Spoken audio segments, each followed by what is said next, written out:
Bil bi kako napisati tekst za slovensko popevko, da na to stane zmagovalno?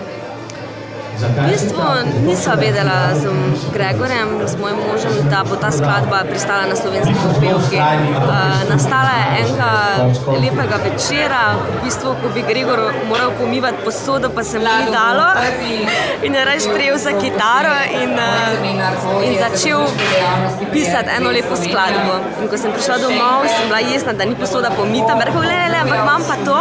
In potem sva skladbo dokončala in nastala je res v eni taki, v bistvu v enem hipu in mislim, da se to tudi čuti, da je res en tak izliv idej in kreativnosti in nikoli ne moreš vedeti, kaj je tista začimba, da naredi nekaj zmagovalnega ali pa da je to tudi drugim ali množicu všeč.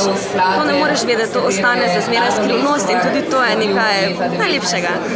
Sami ste že v naših intervjujih omenili, da se niste prijavili, ampak da so vas povabili, pa drugače bi se prijavili na slovensko popevko? Jaz sem se prijavljala že velikokrat, tako na slovensko popevko kot na EMO, ampak pač nikoli nisem bila opažena in tudi skladbe niso bile opažene.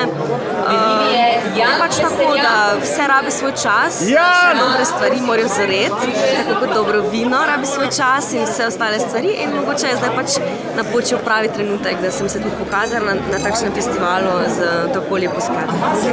Kakšno je pa vaše mnenje o zmagovalnih dveh skladbah?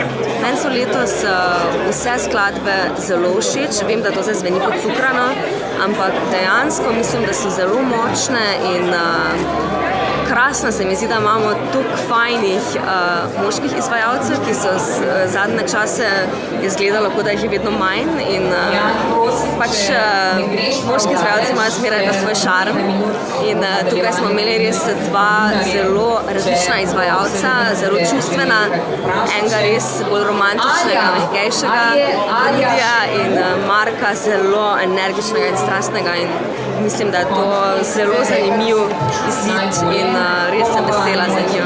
Kdo je poskrbel za vas styling? Za styling večinoma skrbim sama, zato ker imam s tem veliko veselje in nekako sem takoj, ko smo vedeli, da bo ta skladba šla na popevko, imela v glavi, kakšna bi rada bila in pač ni skrivnost, da sem velik fan 50 let in nasploh teh vintage stvari in zbrala sem pa to obdobje, ker so takrat bile ženske ženstvene, lepe, zrihtane, tudi če so bile pretežno gospodinje v tem času, so vedno bile tako zrihtane, da če bi dali dol predpasnik, bi lahko šle na restauracijo ali na trgovino in to me fascinira in